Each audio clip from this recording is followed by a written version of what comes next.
A dança de salão, gente, e eu vou precisar ter que às vezes recorrer a algumas informações do meu texto.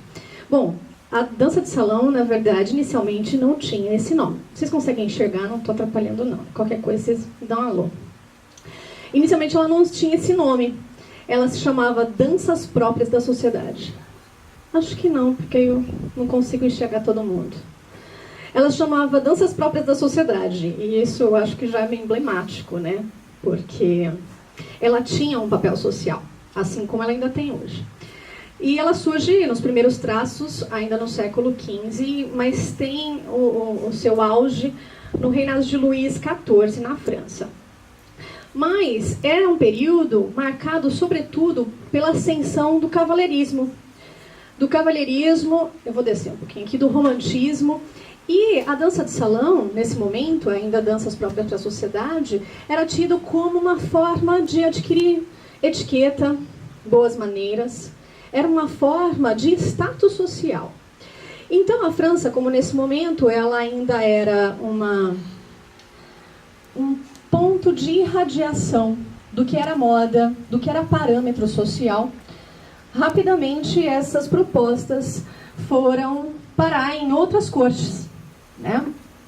Eu já vou passando. Opa. Então, rapidamente, essa moda foi parar em outras cortes. Mas o que é mais interessante é que nesse período já começam a surgir os primeiros manuais de dança próprias para a sociedade. Então, esses manuais já registravam, já mostravam como que deveria ser ensinado e como deveria ser dançado. Mas não só o dançar era tema, mas regras de etiqueta, né? Boas maneiras, como lidar socialmente, como se portar socialmente. Então, a dança de salão, desde o princípio, ela está ligada a essa relação de status, essa relação com o outro, né? E essa normatização do que é entendido como comportamento.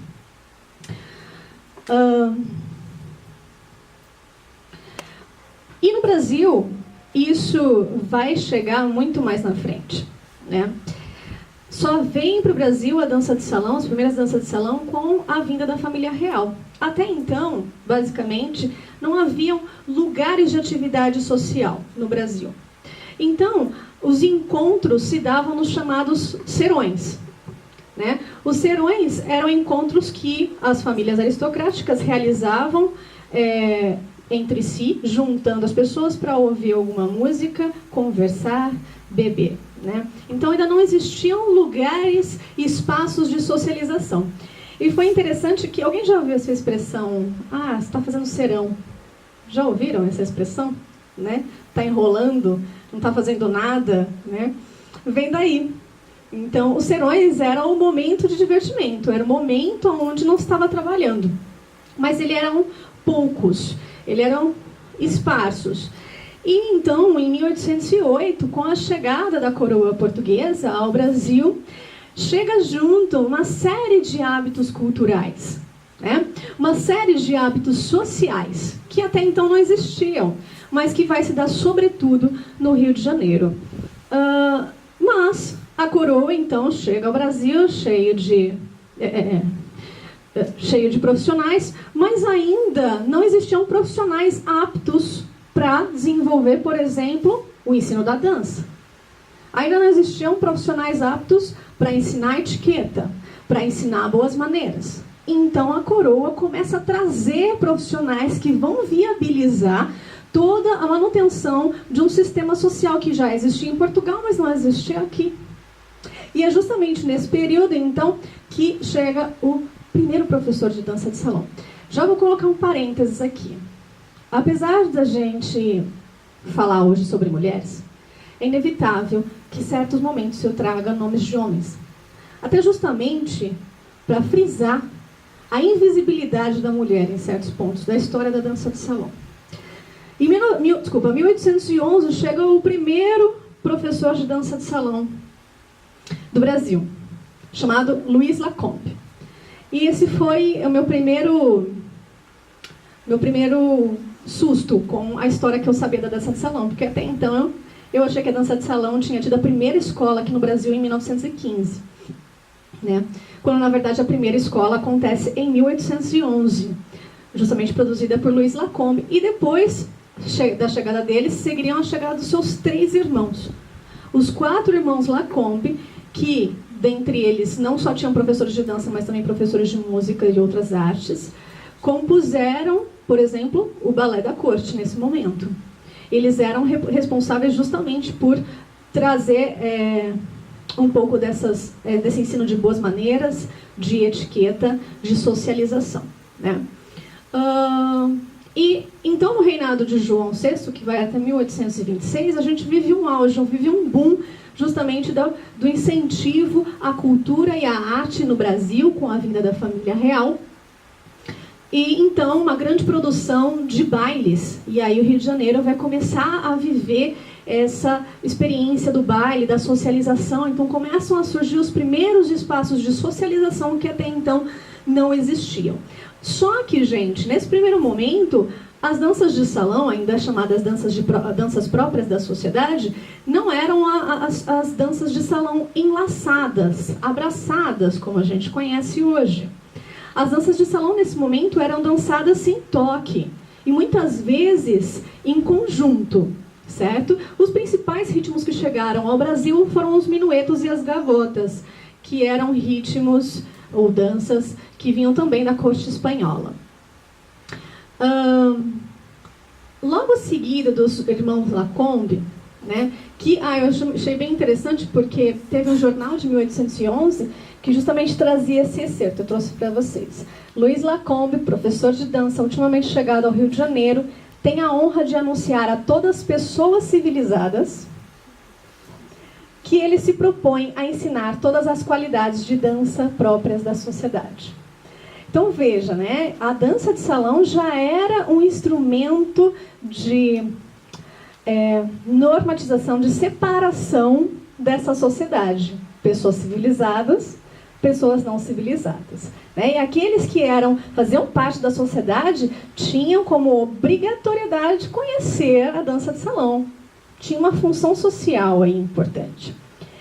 Bom, e dentre essas pesquisas, não encontrei praticamente nome de nenhuma mulher.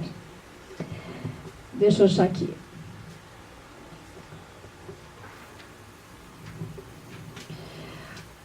Logo nesse comecinho do século XIX, então eu encontrei os seguintes registros.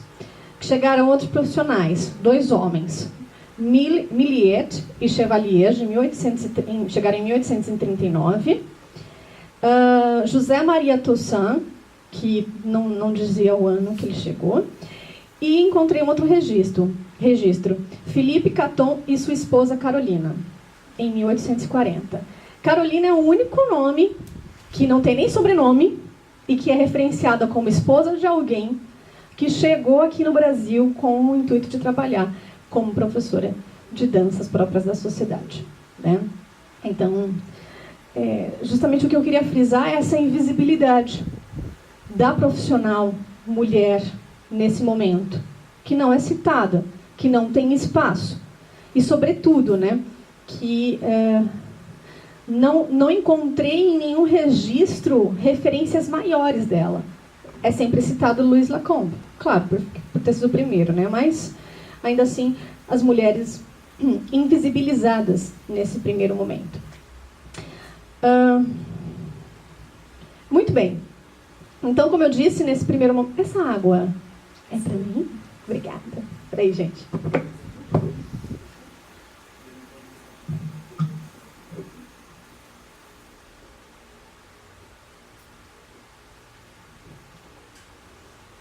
Muito bem.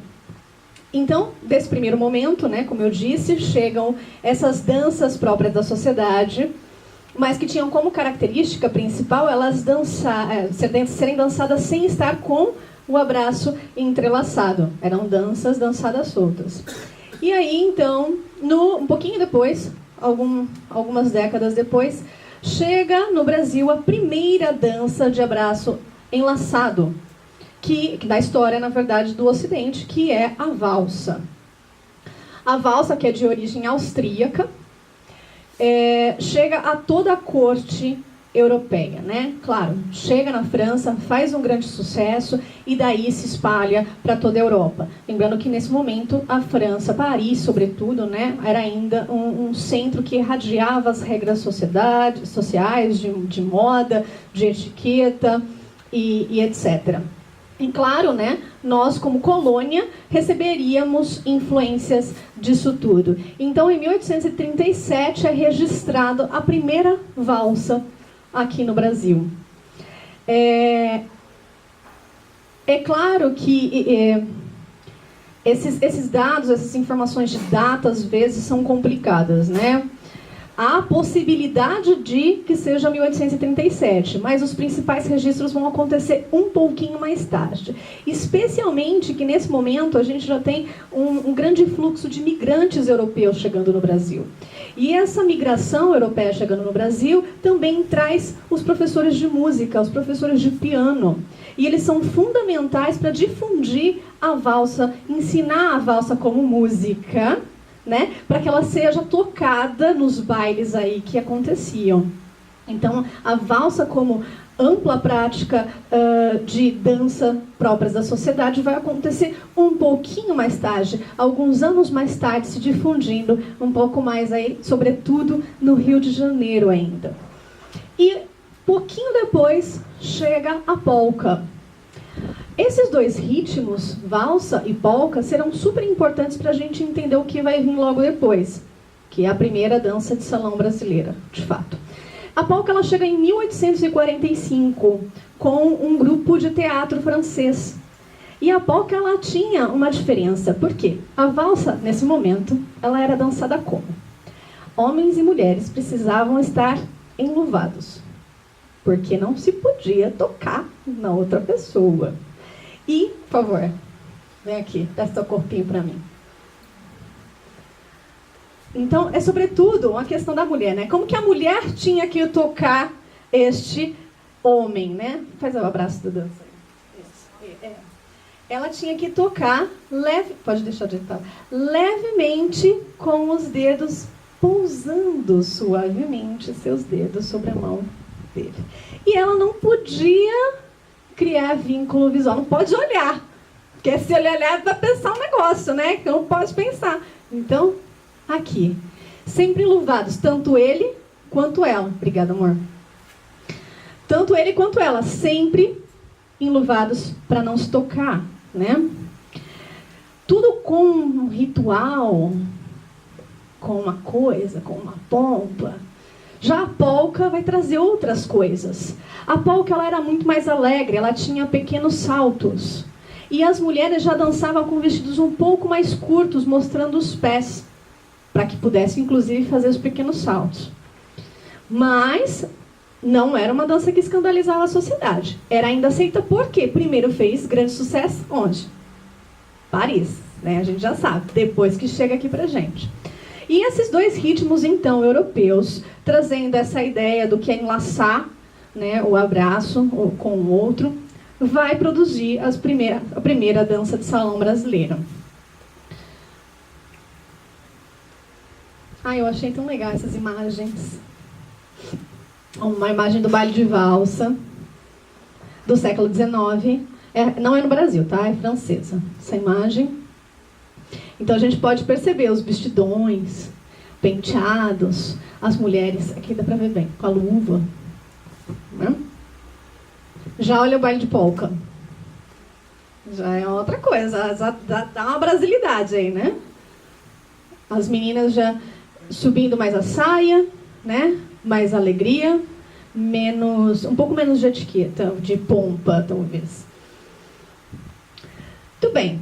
E aí, então, nesse momento, a gente também tinha o lundu. O lundu era uma dança de origem, há alguns que dizem que é de origem angolana, né? Mas outros dizem que ela se consolidou e aconteceu da forma como é aqui no Brasil. Então não se tem muita clareza. Mas o lundu, ele tinha um negócio que escandalizava a sociedade aristocrática brasileira, carioca e portuguesa, que era a umbigada, né? que é essa ideia de tocar a barriga com a barriga. Então ele tinha a umbigada e tinha a roda. Alguém já viu jongo? Mais ou menos essa ideia, né? De ter uma roda. E, bom, o lundu, deixa eu achar aqui nas minhas anotações. Há registros do lundu já em 1780, século XVIII, então ele é bem antigo, né? Mas há um registro de 1863 com um lundu, que se chamava a marrequinha de Iaiá. Daqui a pouco eu vou mostrar para vocês. Mas o que o lundu trouxe, então, de influência para a dança de salão brasileira, que viria logo em seguida, que é o machixe, primeira dança de salão brasileira? O lundu, ele tinha um movimento de quadril, ele tinha a proximidade corporal, né? Ele tinha essa etiqueta aristocrática, essa regra aristocrática, claro, não, muito mais aliviada, muito mais solta. E ele tinha o batuque, né? Tinha como que chama aquele instrumento de percussão, gente? Atabaque. Então, o lundu, ele vai trazer justamente essa influência para a dança de salão brasileira, que seria o machixe, que é o atabaque, o batuque, esse swing, esse é o que os músicos chamam de síncope, né? Ele vai trazer essa síncope, que também se apresenta no samba e que também se apresenta na salsa. Assim, não da mesma forma, mas essa ideia de síncope, que pra gente que não entende nada de música, porque eu não entendo nada de música, só sei contar até 8, lá na hora que vai tocar a música, é o que dá um swing. Na verdade, é aquilo que tira o quadradinho da dança, da valsa marcada, ou das músicas marcadas europeias, e dá um swing. É a síncope que vai trazer esse swing para a dança, todas essas que tiveram influência africana. E aí, eu achei interessante trazer para vocês a letra desse lundu, chamado Lundu da Marrequinha, que foi composto por Francisco Manuel da Silva em 1863.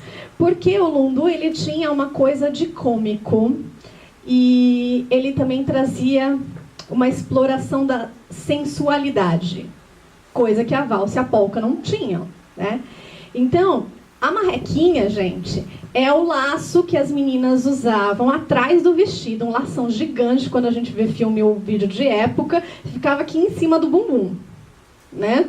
E aí, olha a letra da marrequinha. Os olhos namoradores da engraçada Iaiazinha. Iaiá é a mulher, tá? Ioiô é o homem. Da Iaiazinha, da mocinha. Logo me fazem lembrar sua bela marrequinha. Na verdade, não está falando do laço, né? Está falando do bumbum dela. Iaiá, não teme, solte a marreca. Senão eu morro, leva-me para a breca. Se dançando a brasileira, quebra o corpo a Iaiazinha. Com ela brinca pulando sua bela marrequinha. Então já trazia uma sensualidade, né? Essa coisa do cômico, essa exploração também do corpo da mulher, mas que escandalizava a sociedade aristocrática nesse momento. Então o lundu era o que tinha de mais chulo na sociedade carioca nesse momento, né?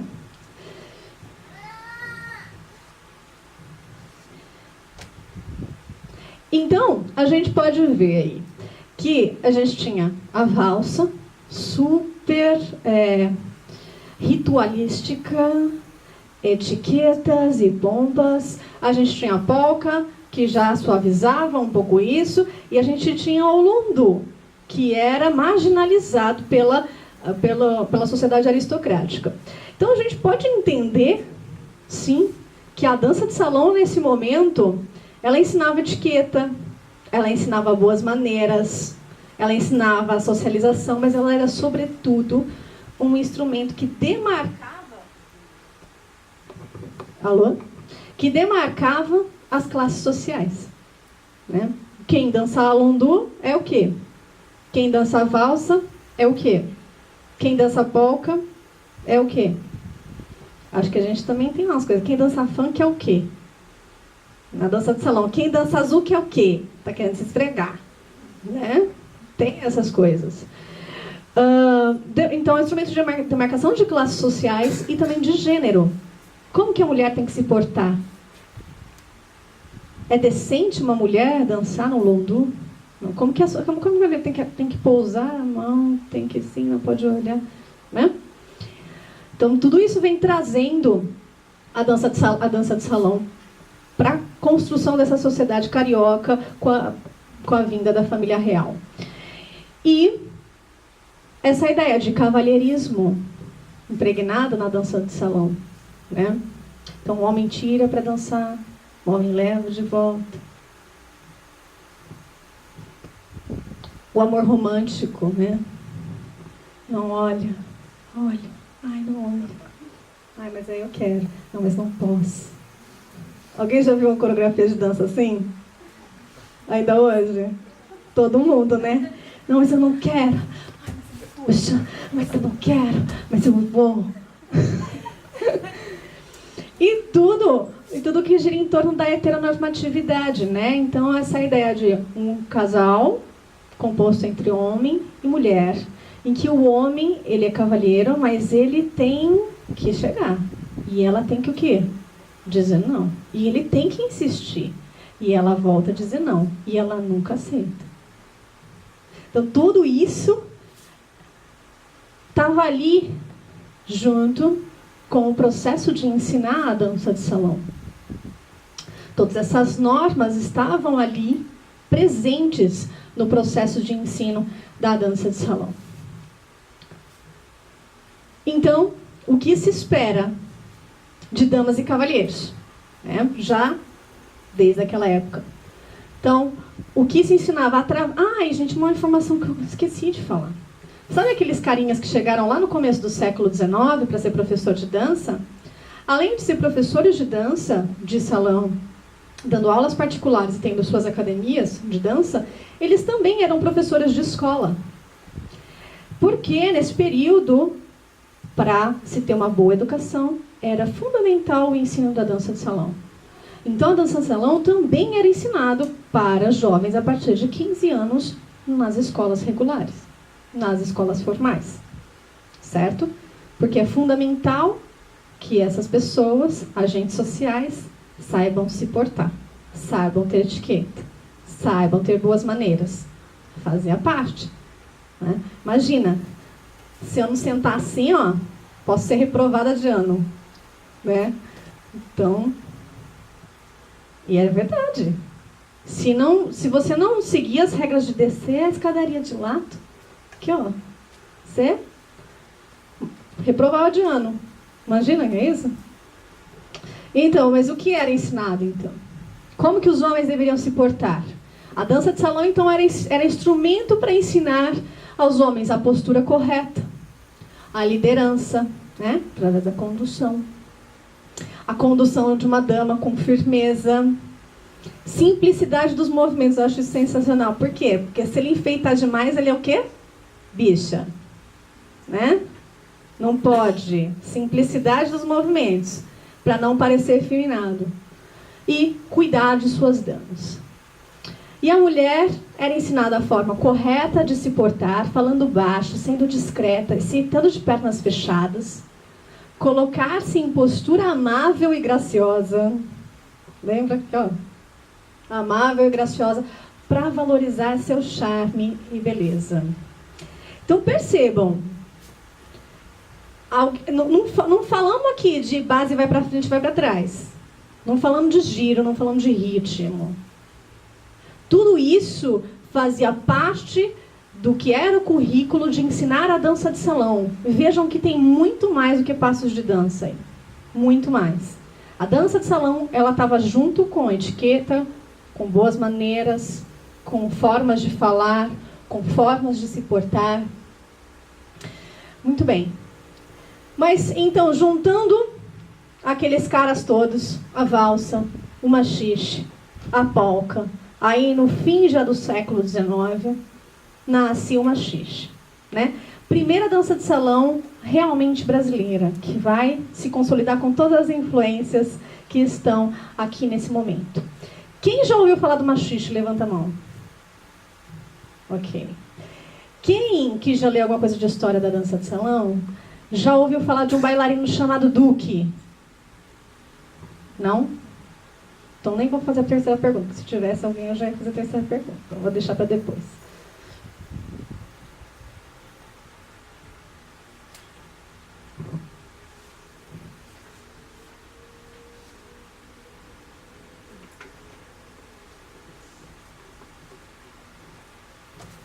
Muito bem, então, gente. O machixe, então, vai surgir no Brasil com a influência desses três ritmos. E, logicamente, por ele ter grande influência do lundu, ele ter grande influência de todo o batuque africano, ele vai ser renegado pela sociedade carioca, né? Então, ele começa a vida dele como uma manifestação, sobretudo popular. E ele era dançado em prostíbulos, né, nos bordéis, em lugares afastados da grande sociedade. Só que, depois ele se populariza. Ele se populariza de uma tal forma que ele passa a ser dançado nos principais teatros do Brasil. E depois ele vai se tornar uma grande febre mundial. Porque vai chegar até onde? Paris. Tudo culmina lá, né? Então, vamos lá. Ele nasce no Rio de Janeiro, na segunda metade do século XIX. Os primeiros registros estão entre 1870 e 1880. E aí ele vai também influenciar muito o que seria, mais para frente, o samba. Justamente por conta das questões musicais. Mas ele nasce, sobretudo, nas rodas de lundu. Portanto, uma manifestação longe dos espaços aristocráticos cariocas. Mas o que é mais interessante é que, nesse primeiro momento, o machixe, ele era dançado nas músicas que ali estavam. Ele era dançado na valsa, ele era dançado na polca, ele era dançado no lundu. Não existia uma música própria do machixe, que começou a ser chamada de machixe justamente por ser uma coisa rasteira, uma coisa chula. Como o machixe é uma planta que cresce rasteiramente, né? Então, esse nome já dizia alguma coisa, né? Já trazia como que a sociedade caracterizava esse machixe. E um dos ambientes que o machixe acontecia, além das rodas de lundu, eram chamados de crioléus, né? Os crioléus. Vou passar para o próximo que já vai aparecer. Isso. Então, os crioléus eram ambientes onde basicamente negros daquela época frequentavam, e eles justamente aconteciam ali porque as regras sociais eram muito mais amenas. O policiamento do que era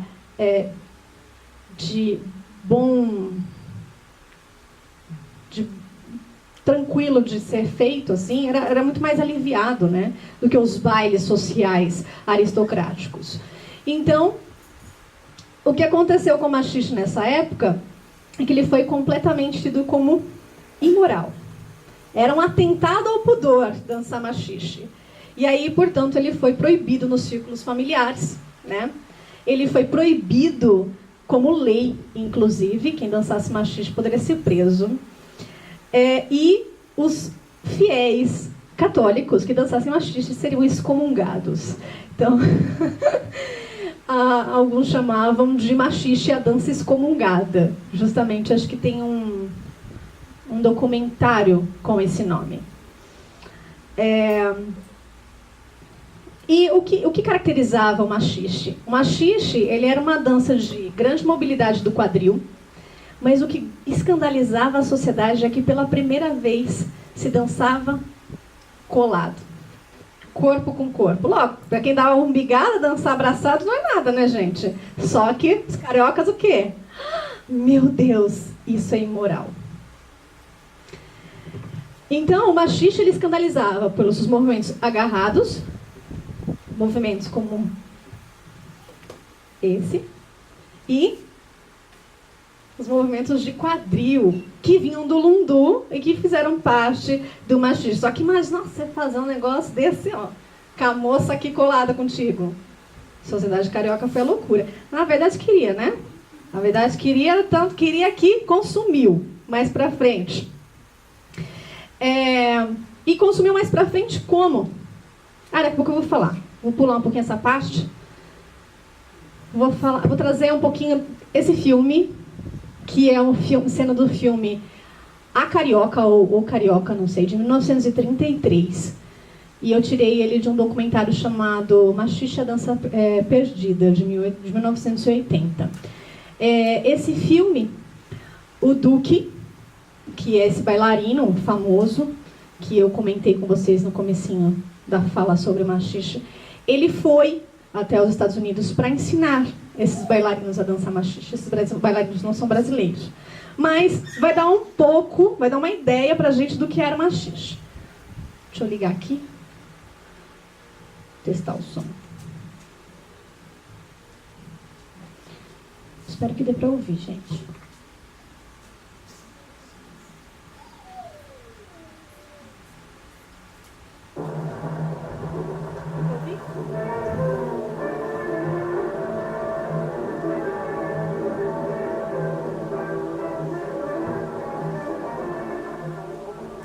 A primeira coreografia de Hamilton no cinema foi para a Carioca, em um ano para o Rio, que marca também a primeira contradança de Fred Astaire e Ginger Rogers. Em música e coreografia, a Carioca é nitidamente inspirada no machixe. E ainda que o filme tenha sido rodado em Hollywood, o produtor Lou Brock veio ao Rio com uma equipe para conhecer de fundo a paisagem carioca e também para conhecer melhor a música e o ritmo. O próprio Hamilton jamais veio ao Brasil. E nem Fred Astaire, a quem estaria ligado em toda a sua carreira. E o machixe, o samba, o Rio de Janeiro, perseguiriam também a carreira de Astaire.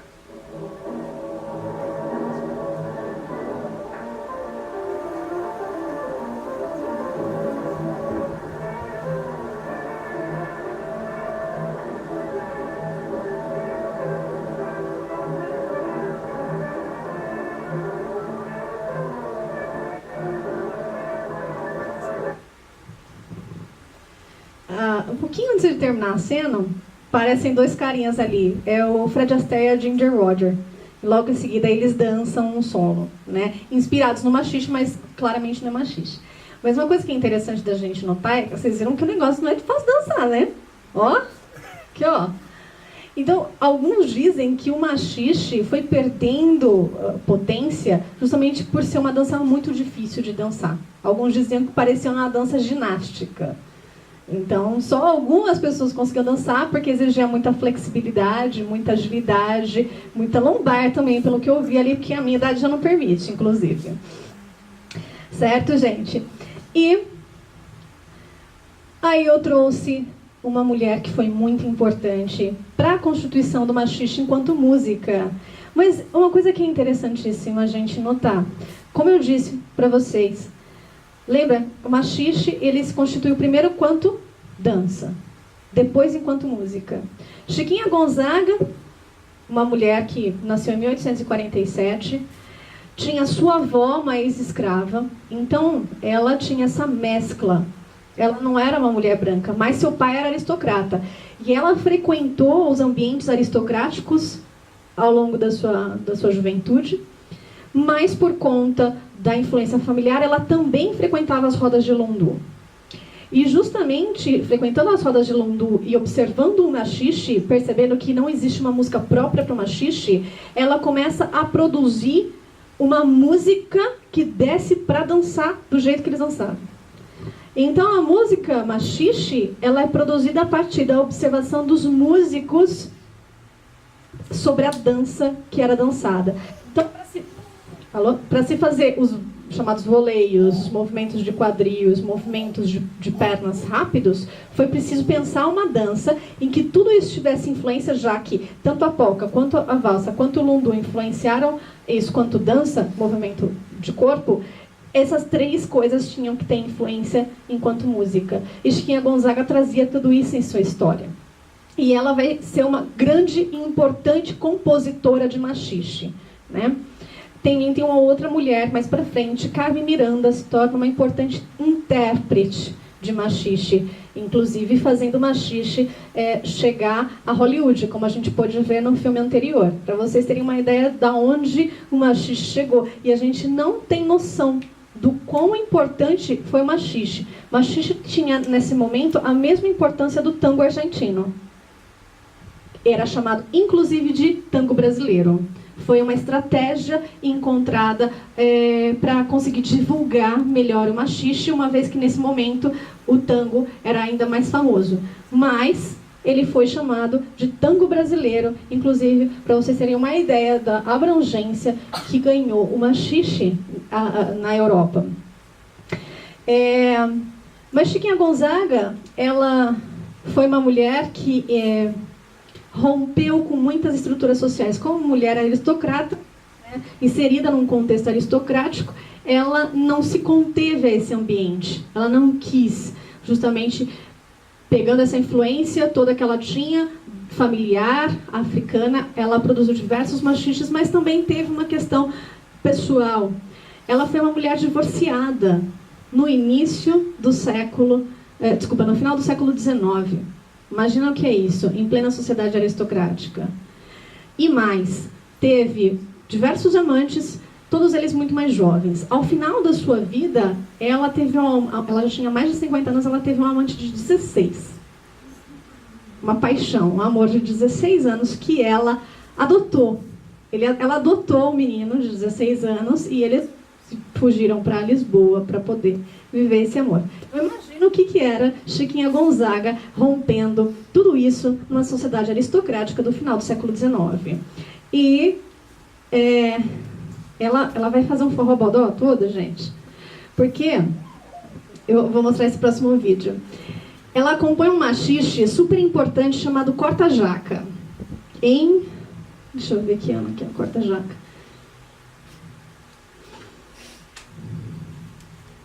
Eu não tenho aqui o ano.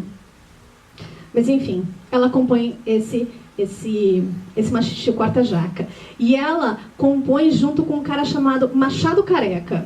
E ela vai cantar o machixe do Corta-Jaca num evento super importante que a primeira dama, então, fez para o aniversário, se eu não me engano, enfim, vai contar a história que agora eu não me lembro. E é um grande escândalo na sociedade, a letra do Corta-Jaca. Vamos escutar essa história aqui. Tomara que dê para ouvir. Vocês estão conseguindo ouvir no fundo que fala o áudio? Da música aqui do radinho. Que o radinho é meio fraco. Tá tudo no máximo. Mas, enfim, qualquer coisa vocês me dão um alô.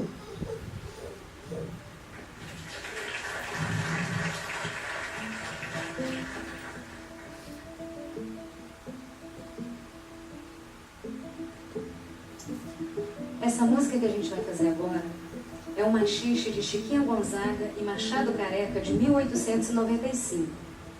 E ela esteve envolvida num escândalo lá no início da República e ficou conhecido como a Noite do Corta-Jaca. Em 1914, a então primeira-dama da República, a senhora Naide Tefé, ela organizou um jantar de despedida do presidente Hermes da Fonseca e convidou para esse jantar o seu amigo Catulo da Paixão Cearense para executar ao lado dela e ao violão o machixe Corta-Jaca.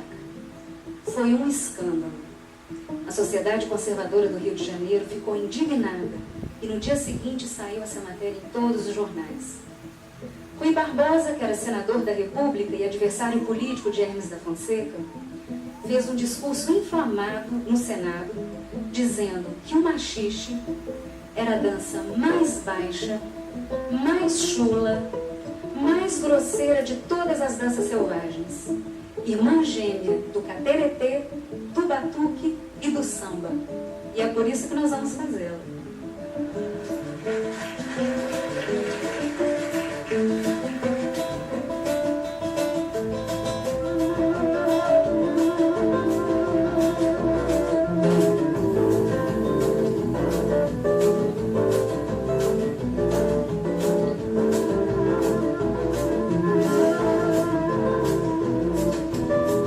Neste mundo de miséria, quem terá quem é mais folgazão?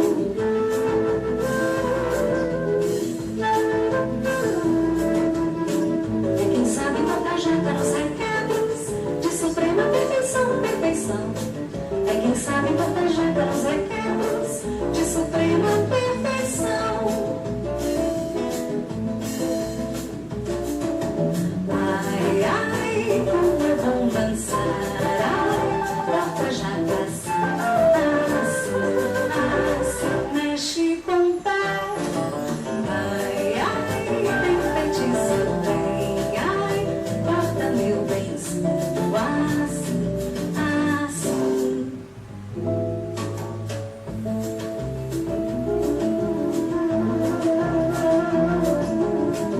Essa dança é buliçosa, tão perigosa que todos querem dançar.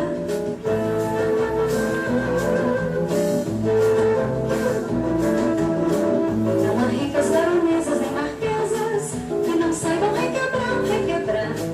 Não há ricas baronesas nem marquesas que não saibam requebrar.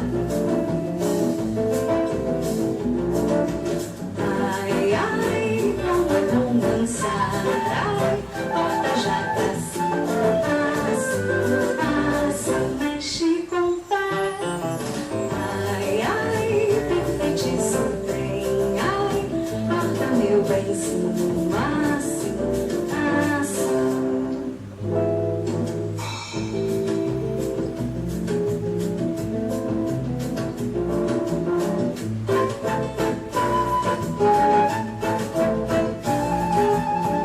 Este passo tem feitiço, tal ouriço faz qualquer homem poió.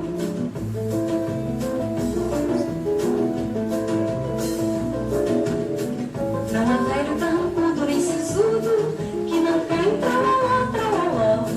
Não há velho carrancudo nem sisudo que não cai em tralaló.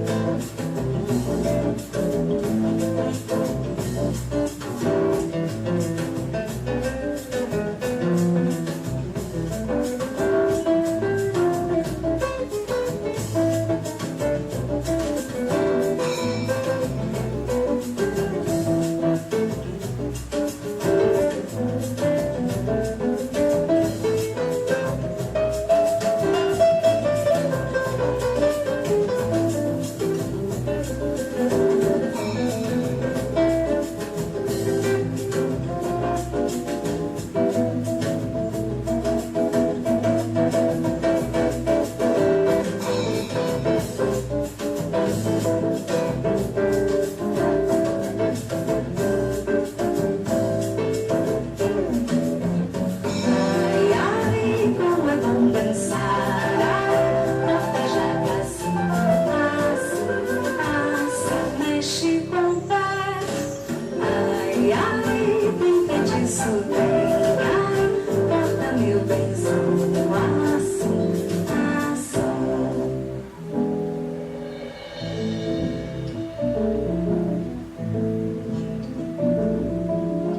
Quem me vira assim alegre no Flamengo, por certo se há de render.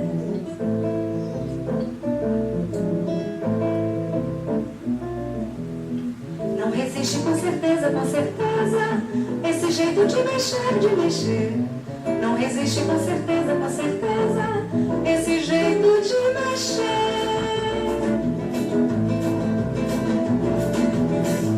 Flamengo tão idoso, tão gostoso, vale bem meia batata.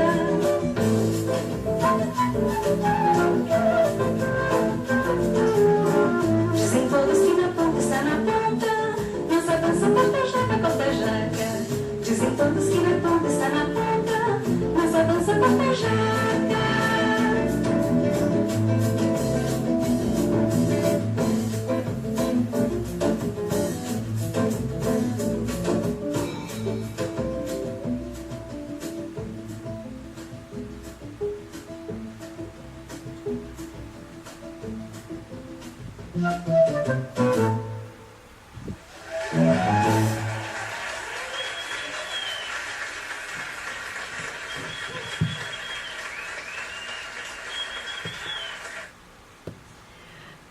Nas pesquisas eu fui buscar o que era corta-jaca, né? E eu encontrei duas definições e eu acho que ela faz um jogo de palavras. Ela faz um jogo de significados. Porque corta-jaca era uma dança também de origem africana, mas também corta-jaca era puxa-saco. Então eu acho que ela faz alguns jogos que também pra gente, algumas coisas fica difícil de entender, jogando com esses dois significados, do corta-jaca como rebolado, né, como essa swing, essa coisa que mexe como uma dança de origem africana, mas em alguns momentos talvez ela use esse termo corta-jaca como puxa-saco, talvez. Tem algumas coisas que a gente não entende até por conta das palavras, né, do palavreado da época. Então, o machixe, ele vai trazer começar a construir, né, uma identidade de ser brasileiro. Uma identidade de corpo brasileiro. Essa ideia que a gente tem, né, o swing brasileiro. O machixe ajuda a construir essa ideia de brasilidade. Mas ele também coloca em pauta a questão da mulher, né? Essa liberdade da mulher que Chiquinha Gonzaga vem trazer, e mais para frente vou trazer uma outra mulher. E isso culmina no começo, junto, né, com os movimentos da primeira onda feminista do começo do século XX, com a luta das sufragistas. Tudo isso vem trazer também um novo lugar que a mulher ocupava na sociedade brasileira, porque principalmente carioca, porque até então, como eu disse, no começo do século XIX, não haviam espaços de socialização. Então as mulheres não transitavam em lugares públicos sozinhas. E a partir desse momento, ela começa a transitar. Ela começa a frequentar os grêmios, as associações, os bailes. Elas começam a dançar com os homens, se relacionar de alguma forma, socializar com os homens, aceitar a dança ou não, que eu acho bem difícil, né? Naquela época ainda não podia se dizer não. E tudo isso vai estar junto com o debate da mulher, seus lugares ocupados e o machixe, que vem trazer uma outra liberdade corporal e uma constituição de corpo brasileiro, de swing brasileiro. E aí, então, nessas pesquisas eu encontrei uma mulher, assim, fantástica, que eu nunca tinha ouvido ela ser citada. Porque sempre que eu encontrava machixe, e assim, basicamente homens falando sobre machixe. Fala-se muito de Duque, que Duque teria sido, então, um bailarino que divulgou o machixe pelo mundo. Mas teve uma personagem, uma mulher, chamada Maria Lina, que foi fundamental para a história do machixe e fazer o machixe ser conhecido mundialmente. A Maria Lina, ela era uma italiana e ela chegou ao Brasil aos 14 anos, junto com uma companhia de balé. Então ela teve a sua formação toda em Milão, de balé, e chega no Brasil. Maria Lina, nesse momento, atua logo que chega não só como bailarina, mas também como atriz. Maria Lina, ela atuou como atriz, coreógrafa, bailarina, atriz de cinema, e ela deu palestras também no momento em que a mulher não era ouvida. Tipo, a mulher é sensacional, gente. Então fica assim, como que alguém falou dela? Mas o que foi mais importante, e isso é uma coisa que eu vou levar para o debate no final. No final eu trouxe, eu não sei, na verdade eu não sei quanto tempo vai dar a minha palestra, eu não cronometrei. Mas quando eu tinha 2 horas eu falei, tá tranquilo, tá favorável, né? Mas eu trouxe 5 questões e uma delas é sobre isso. Maria Lina era italiana, né? Chegou no Brasil, mas era italiana. E tinha uma pele branca. E o papel dela é fundamental, né? Quando ela começa a dançar machixe, o papel dela é fundamental para ser aceita na sociedade aristocrática. O machixe ser aceito na sociedade aristocrática carioca. Porque é uma mulher branca, europeia, dançando machixe. Né? Então, o machixe, para ser aceito, ele precisa ser branqueado. Ele precisa ser europeizado. E a Maria Lina, ela diz assim, em uma das palestras dela, eu inventei o machixe. E eu falei, poxa, pegou mal. Mas depois eu pensei, talvez não. Talvez não, porque talvez ela tenha inventado um machixe que era aceito socialmente. Talvez ela tenha inventado um machixe como eles puderam consumir naquela sociedade. Talvez ela tenha razão em certo ponto. Não como mudança, não como movimento, mas como uma outra construção de machixe. E que foi fundamental, inclusive, para o machixe ser consumido. Aonde? Em Paris. Né? Bom, mas olha que interessante. Opa, tá. Não vou mais falar do que mostrar. A Maria... Vou acender a unha, porque eu estou cansada. A Maria, ela conhece... Bom, primeiro, quando ela chega no Brasil, ela tem vários amantes. Ela é uma atriz, bailarina maravilhosa, diva. Ela tem vários amantes riquérrimos da aristocracia carioca. E aí, então, ela vivia coberta de joias e roupas caras. Muito bem. Claro que isso tudo vai estar em cima do palco, né? Quando ela estiver dançando. Então, a sociedade aristocrática carioca vê uma italiana, branca, com roupas caras, chique, cheia de joias, dançando machixe e fala, tá, acho que desse jeito eu aceito. Né? Maria larga, então, essa vida, desse comecinho de vida, quando ela tinha uns 17 anos, e porque ela conheceu um cara chamado Machado Careca.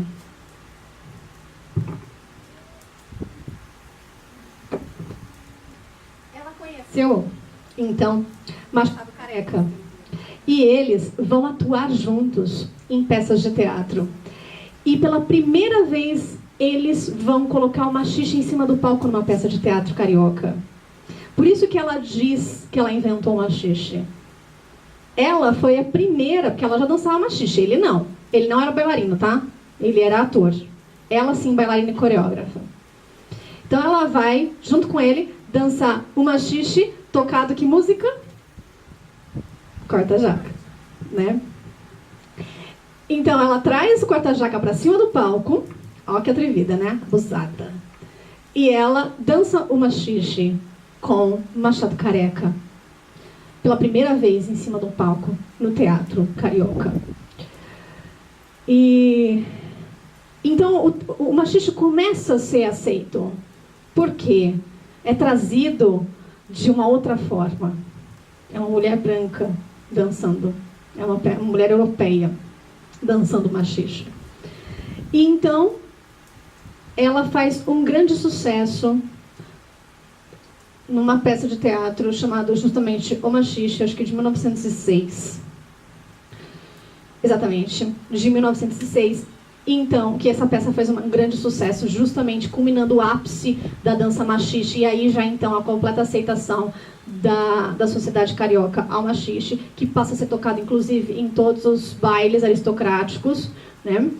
E ela recebe então um convite para trabalhar como bailarina e coreógrafa em Paris. Ela diz o quê? Lógico, né? Tchau, Machado Careca. E foi. Olha que maravilhosa, né, gente? Ela fala, tchau, beijo, obrigada, Paris, aí vou eu. Começo do século XX, 1906 isso, gente. Ela era, de fato, uma mulher que rompeu. Chegando, então, lá na Europa, ela conhece justamente Duque. E com o Duque, eles vão mostrar o machixe para toda a Europa, fazer um grande sucesso em Paris, vão se apresentar em Londres e depois eles rompem com essa parceria. Duque continua sua carreira com outra bailarina, Gabi, que é sempre onde eles aparecem sempre os dois juntos, Duque e Gabi. Só que Gabi tentou, mas ela não chegava assim, na Maria Lina, entendeu? Maria Lina era muito mais diva. Só que Maria Lina voltou ao Brasil. Voltou ao Brasil em 1920, aproximadamente. E aí, então, ela começou a dar palestras e entrevistas sobre a história do machixe. E ela dá uma palestra que eu achei muito interessante, chamada A Dança e a Educação.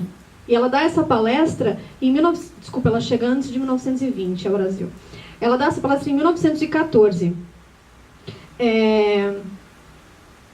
No Teatro Pedro... Teatro Fênix, no Rio de Janeiro. E ela fala assim sobre o machixe. O machixe é e não é imoral. Tudo depende do modo de dançar. O machixe pode ser uma dança dos salões aristocráticos sem que haja a mais leve ofensa à moral, ao pudor. E quer saber? A valsa ideal, pode, à vontade dos pares, provocar o rubor dos assistentes. Não há danças pouco sérias, como não há danças morais. Tudo depende como se dança. A dança é alegria, não tem moral. Nós é que pomos moral segundo nossa educação. Então, Maria, que é pouco falada, que é invisibilizada na história da dança de salão, né, foi fundamental para a aceitação do machixe, primeiramente na sociedade aristocrática carioca, e depois para levar o machixe à Europa. A Europa que nesse momento consumia amplamente cultura que tinha matrizes africanas ou que eles chamavam de exóticas, né? Então, por isso, nesse momento, não só o machixe fazia grande sucesso na Europa, especialmente em Paris, mas também a rumba cubana e o tango argentino, né? E aí, me fixei nessa questão, que depois a gente pode discutir no final, né? Esse processo de branqueamento que o machixe precisou passar, ou passou, para ser então aceito na sociedade. Que é a tia Ciata. Tia Ciata, que é uma tia africana, né, vai receber toda essa galera em sua casa para confraternizar. Porque, gente, nesse momento era proibido tocar samba. Era proibido dançar samba. Quem tocasse ou dançasse samba poderia ir preso. Então, tia Ciata falava, não pode chegar aí. Chegava o policial, não, tá acontecendo aqui, ó, é um terreiro de candomblé, não é samba não, gente. Para vocês verem como havia uma proximidade muito grande da percussão do candomblé com o samba. A ponto deles dizerem, não, isso aqui não é samba não, minha filha, você tá vendo só? Não é samba, isso é candomblé, tá louco? Né? E ela, então, nesse primeiro momento, que é também um momento do fim do período da escravidão no Brasil, 1888, ela acaba sendo uma figura importante na luta negra no Rio de Janeiro, né? Porque ela justamente vai driblar a lei, né? E vai permitir com que essas pessoas todas se encontrassem em sua casa. E é justamente lá, na sua casa, que nasce o primeiro samba, chamado Pelo Telefone, em 1916. Né? Vamos ouvir um pouquinho da história da tia Ciata, contada por uma outra tia. Uma outra tia, que é a tia... Cadê a tia Carmen? Olha que... Gente, eu achei sensacional essa cena maravilhosa. Esse é um documentário que ficou conhecido como A Verdadeira História do Samba. Mas originalmente, esse documentário tem um título em francês, tá? Que a tradução é Músicos Cariocas da Cidade. Ele é de 1987. Mas eu achei precioso essa cena em que o Grande Otelo entrevista a tia Carmen. Tia Carmen conheceu tia Ciata. Olha que legal.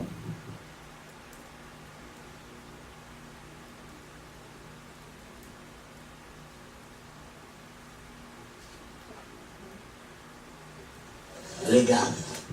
Opa! Peraí que eu vou voltar, gente. Tia Carmen, que beleza estar aqui consigo. Me dê sua bênção. Obrigado. Tia Carmen, eu vim aqui para estabelecer algumas coisas que são controvertidas, misturadas. Por exemplo, João Alabá. João Alabá veio para o Rio de Janeiro. Veio da costa para Bahia. E da Bahia que veio para o Rio de Janeiro. Primeiro ele veio da costa para Bahia. Teve na Bahia há muito tempo.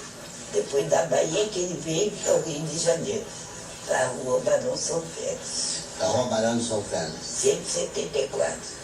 E ele trouxe muita gente com ele? Trouxe. Vinha até muitas coisas de fora. Vinha barricas de azedendê, de barrica de uri, sabão da costa. Tudo vinha da casa dele, né? E por que A casa dele, dali é que a Itaianada ia procurar o que precisava. Lá era um terreno que batia tambor e tudo, né? E o João Alabá O Alabá que era o chefe. era o chefe do Ele terreno? era o chefe do terreno. Era o chefe do terreno. E a tia Ciata? E a Ciata era a mãe pequena do terreno. Era a segunda pessoa depois de João Alabá. E a senhora também é amiga? Eu era depois dela. E o Hilária?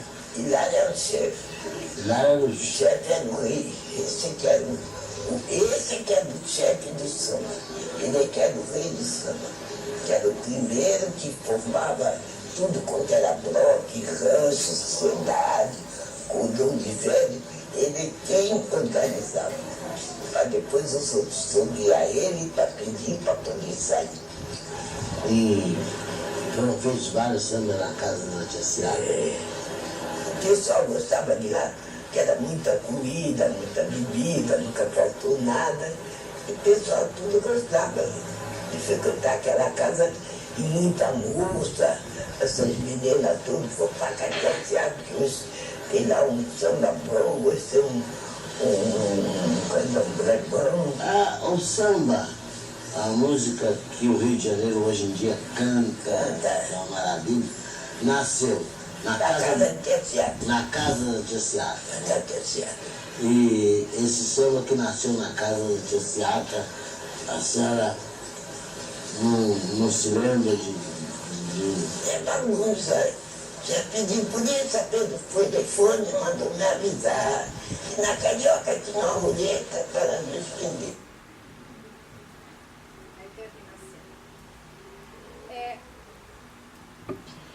Então é na casa da tia Ciata que nasce o samba como a gente conhece hoje, né? Daí a importância da tia Ciata.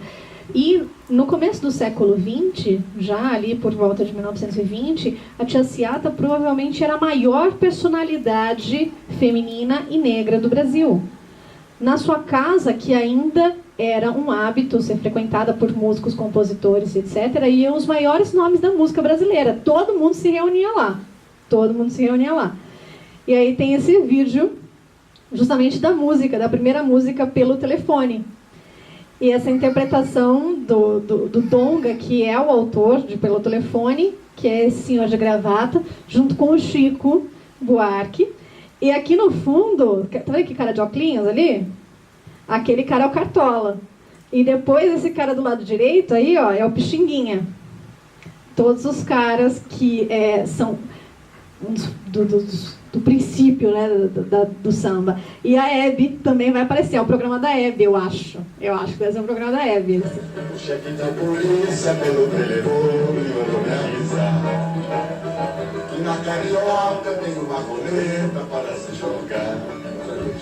O chefe da polícia pelo telefone mandou me avisar que na Carioca tem uma roleta para se jogar. Ai, ai, ai, põe as mágoas para trás, ó rapaz. Ai, ai, ai, fica triste se és capaz de verás. Ai, ai, ai, põe as mágoas para trás, ó rapaz. Ai, ai, ai, fica triste se és capaz de verás.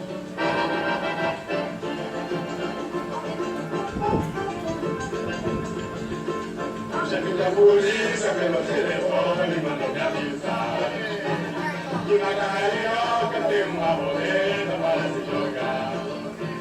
O chefe da polícia pelo telefone mandou me avisar.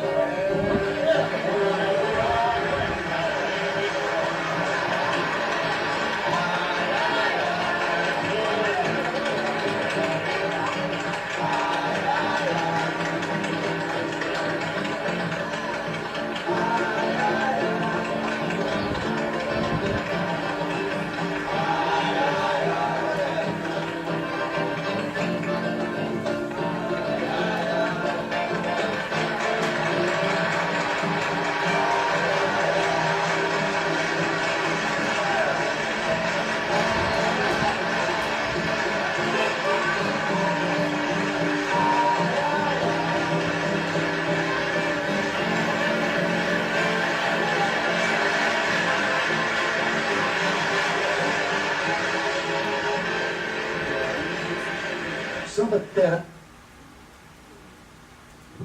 Gente, tinha alguma mulher ali além da Hebe? Além da Hebe, mas ninguém, né? Também um ambiente super dominado, né?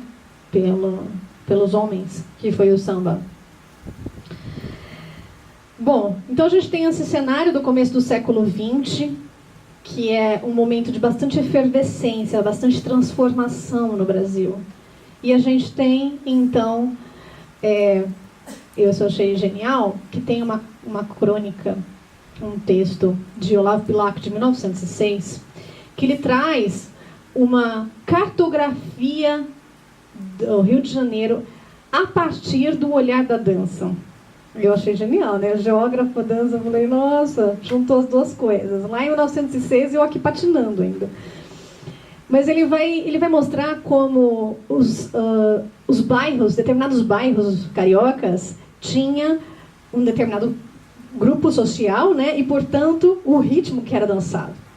E ali no Botafogo, então, a gente podia encontrar o que ele chamava de uma dança majestosa, parecendo um ritual religioso, vestindo casacas pretas. Os cavalheiros severos parecem sacerdotes. As damas arrastando caudas de rainha parecem cumprir uma obrigação cultural. Era o baile de valsa. Já na Tijuca e Andaraí, a dança nada tem de cerimônia. As damas têm barra de saia curta e redonda, deixando liberdade para o movimento dos pés que ganha destaque. Os corpos ainda não se aproximam, mas nas mãos a entrega.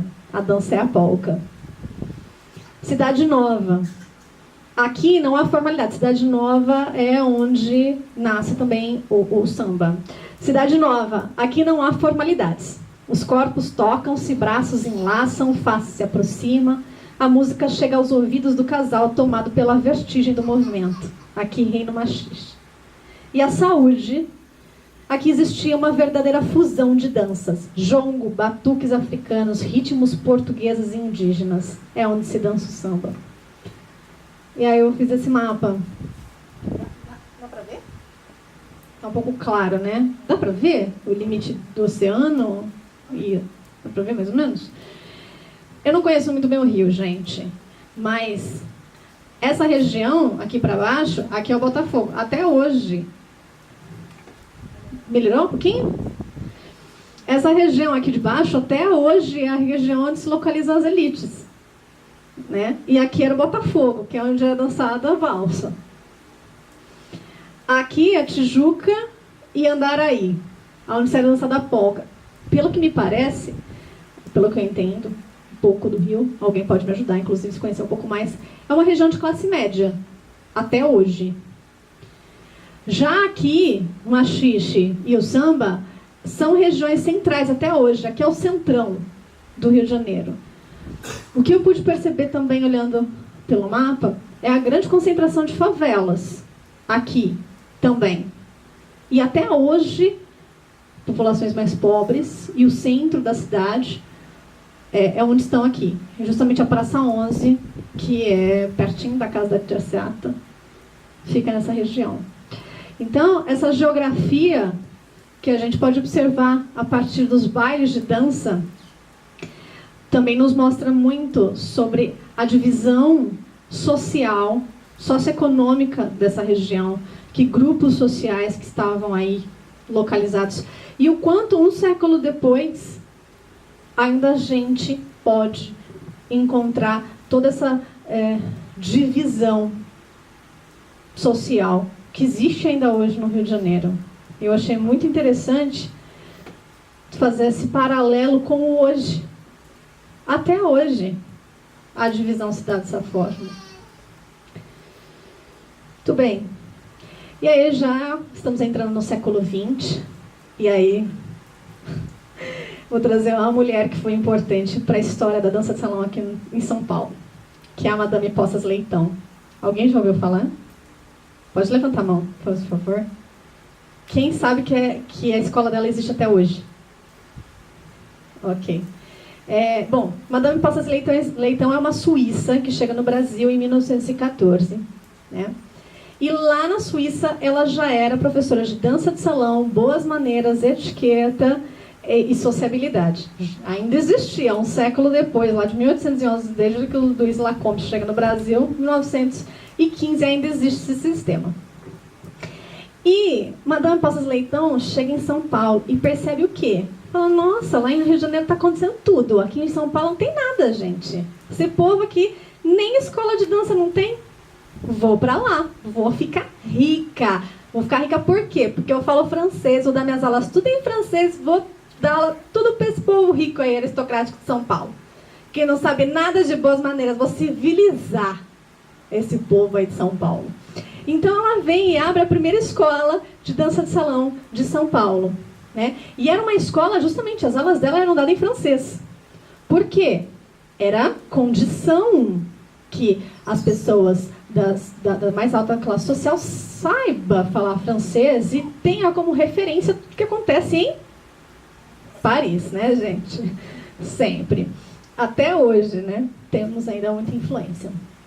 Então, ela chega aqui em São Paulo e ela passa a dar aulas particulares para moças de boas famílias, tá? E ela passa a dar aulas de dança de salão nos colégios mais sofisticados. Mais uma vez, o ensino da dança de salão dentro de escolas formais, para ensinar justamente boas maneiras, etiqueta, postura, etc, etc. Inclusive, e ela abre a escola, né, em 1915, que chamava Escola de Dança de Salão e Boas Maneiras, de Madame Poças Leitão, que existe até hoje, tá? Aqui, só que agora já está na terceira, mudou só, acho que Escola de Dança Madame Poças Leitão. Não tem Boas Maneiras, eu acho. Assim esperamos, né? Glória a Deus. Eu acho que não tem, mas pode ser. Não duvido, porque ela começou, então, percebendo que aqui em São Paulo havia uma escassez muito grande de professores de dança. Professores de dança, basicamente, eram pessoas que, nesse momento, eram pessoas que dançavam bem e se destacavam naqueles bailes que eram periféricos, que eram frequentados pelo povo e que, portanto, a aristocracia não se misturava. Então, a dança de salão, nesse momento, não tinha chegado na elite paulistana. Então ela vem trazer a dança para a elite paulistana. E ela percebe também que São Paulo não tinha espaços de socialização. Então ela promove grandes bailes para justamente juntar essa sociedade. Madame Poças Leitão passa a ser uma importante figura na elite paulistana no começo do século XX. Mas eu vou até pegar meu papel aqui, porque esse é maravilhoso, gente. Maravilhoso por quê?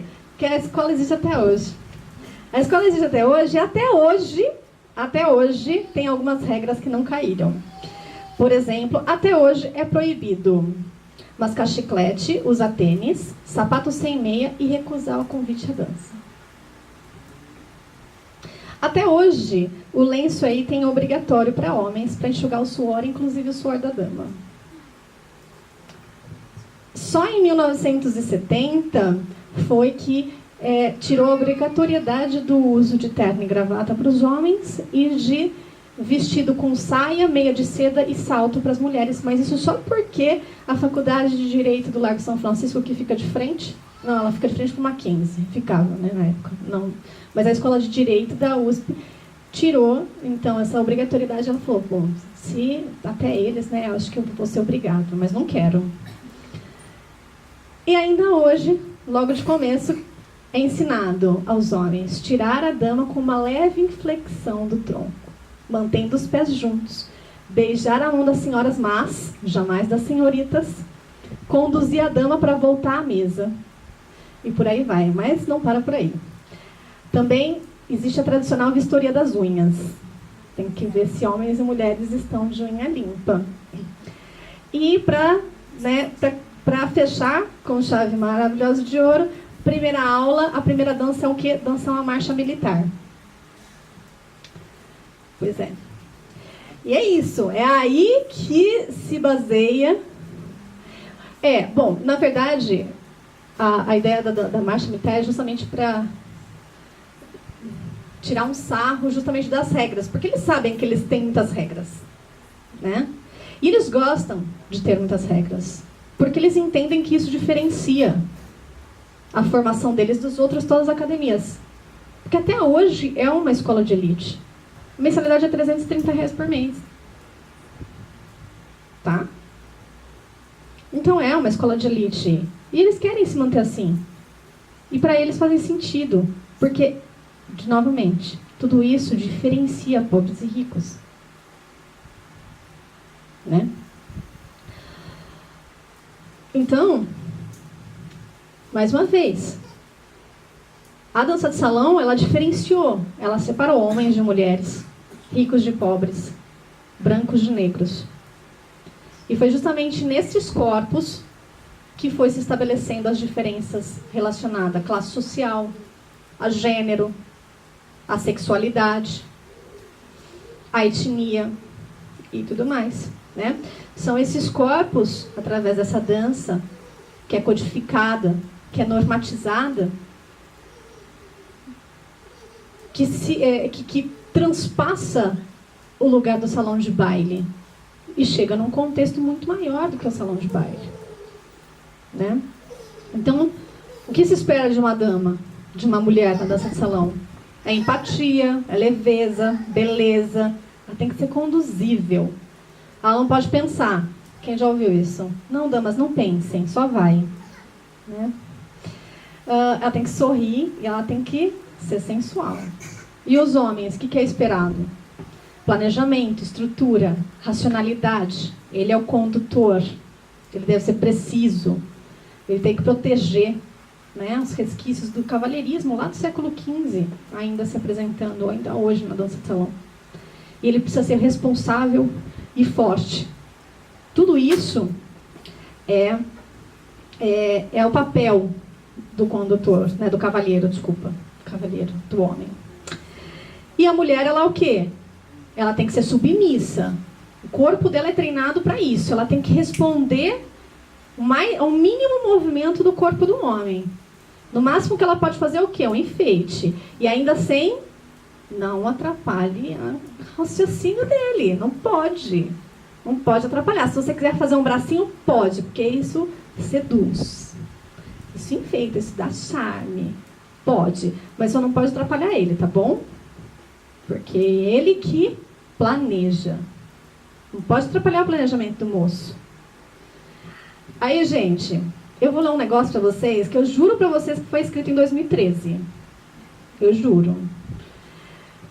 E esse trecho é de uma autora que hoje é uma das principais produtoras de textos, artigos científicos, livros acadêmicos sobre a dança de salão no Brasil. O que se espera de uma dama? Uma verdadeira dama sabe dançar. Não precisa ter decorado uma enormidade de passos. Precisa saber entregar-se à condução do cavalheiro, entrar em seu equilíbrio corporal e fazer parte dele durante a dança. Uma dama, como regra geral, não conduz, mas responde com personalidade, inspirando novas conduções e promovendo comunicação corporal. Ser uma boa dançarina é muito mais fácil que ser um bom dançarino. Logo, é menos compreensível quando se abdica de ser dama. Então, por que você não quer ser dama? Se é tão fácil. É só você o quê? Se entrega. Fecha o olho, não pensa, só vai. Porque isso é muito mais fácil. É fácil ser dama. Seja dama. Se entrega. E o cavalheiro? O que é? Em um salão, o cavalheiro arquiteta a dança para fazer sua dama feliz. Deve cuidar da dama para que não colida com nada nem ninguém.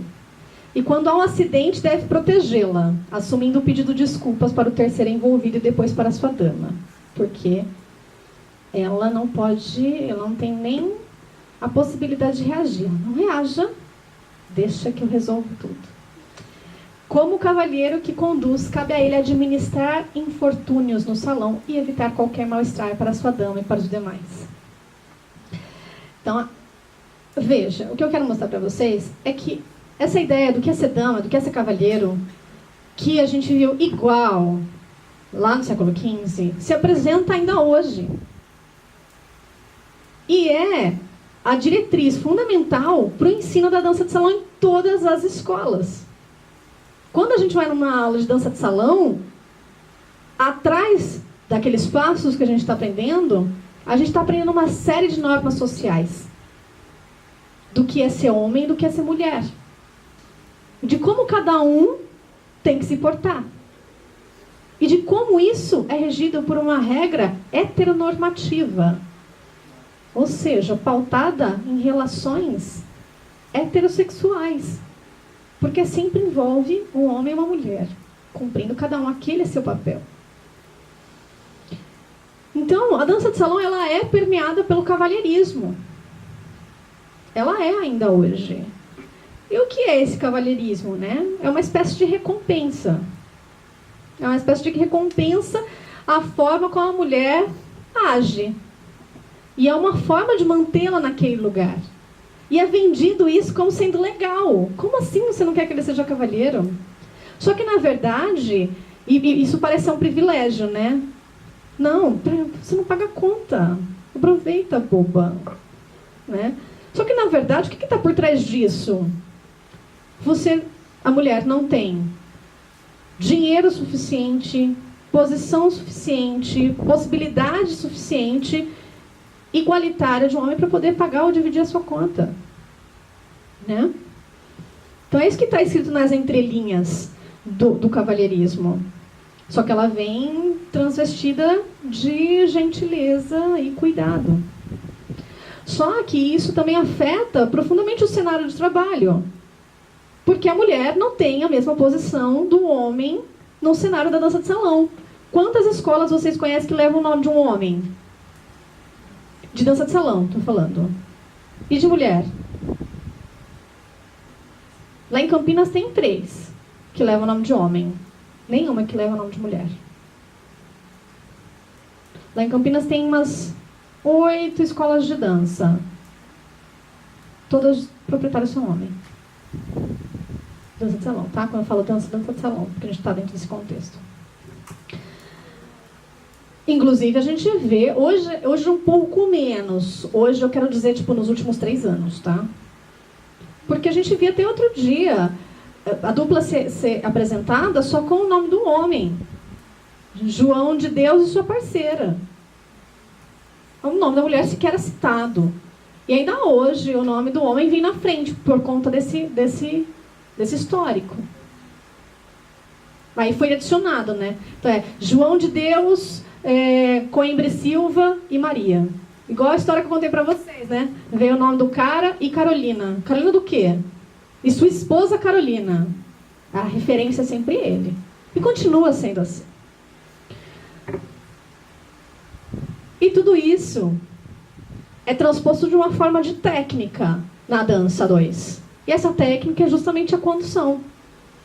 A condução, ela é o fundamento mais importante da dança de salão. Eu acredito que não tenha nenhuma outra dança que exista esse conceito de condução. Então, o conceito de condução é uma característica fundamental da dança de salão. E eu acho que isso é muito especial, na verdade. Mas o que a condução hoje é entendida? Ela é um procedimento no qual o homem leva a mulher a fazer uma série de passos. Ou seja, ele se expressa, ele arquiteta, ele sente e ela responde. Basicamente. Ela responde a um controle do seu corpo. Ela não pode interpretar a música. Ela não pode parar se ele não quiser parar. Ela não pode girar se ele não quiser girar. De quem é a dança? É dela? Será? Enfim, já estou trazendo toda a minha interpretação da coisa, né? Mas enfim. Não sei se vai dar tempo da gente conversar sobre. Acho que não, acho que A gente está quase chegando em 2019, né? Tá. Vocês trouxeram panetone, gente? A gente já passa sem aqui. Tem problema. Então, na dança de salão, essa condução é vista o que a mulher como uma extensão do corpo do homem. Ele pensa o movimento, tá, chega lá e ela responde. É a extensão. E o que ela pode trazer para essa dança? Além de um enfeite que não pode atrapalhar a dança dele, ou a proposta dele. E é isso. Então, perceba aonde o cavalheirismo através dessa técnica, esse romantismo através dessa técnica, essa ideia de boas maneiras, essa ideia de definir gênero, vai chegando como técnica e não só apresentada como técnica, porque ninguém chega e fala, gente, aqui a gente vai trabalhar um cavalheirismo, um romantismo, a heteronormatividade e o gênero. Ninguém fala isso. Óbvio, né? Mas vai chegar e falar para você, condutores, fiquem de frente para o espelho. Não, mentira. Cavalheiros, peguem suas damas. Cavalheiros, de frente para o espelho, damas de costas. Mulher não pode nem olhar, né? Não sabe nem o que está acontecendo. Cavalheiros, subam a mão. Na hora que sua perna tal vai pisar, gira ela. Abraça no final. Alguma instrução para ela? Não, nenhum. Basicamente isso, né? Muito bem, gente. Vamos seguindo aqui, a gente já está chegando 2000, ano 2000, mais ou menos ainda estamos no meio do século. Aparece uma senhora chamada Maria Antonieta. Né? Maria Antonieta, ela é tida como prostituta, inclusive. Começa a dar aulas de dança e casa. Se casa com uma pessoa que conheceu, inclusive, na dança. Só que esse homem a proíbe de dançar e de dar aulas de dança. Né? Conheceu ela dançando, justamente. Proíbe ela. Ela não aguenta. Ela fala assim, o senhor vai para aquele lugar, né? Porque eu não quero mais isso. Então ela se divorcia. Na primeira metade do século XX, se divorcia para continuar a dançar e dar aula. Esse homem vai embora, ela fica com 3 filhos, e ela justamente cria os seus 3 filhos com a dança de salão. Algumas pessoas dizem que ela é a mãe da dança de salão, ela tem esse título, porque ela foi muito importante no cenário da dança de salão carioca. Ela ensinou muitos dos profissionais que até hoje atuam na área. Então, ela é muito importante na história da dança de salão.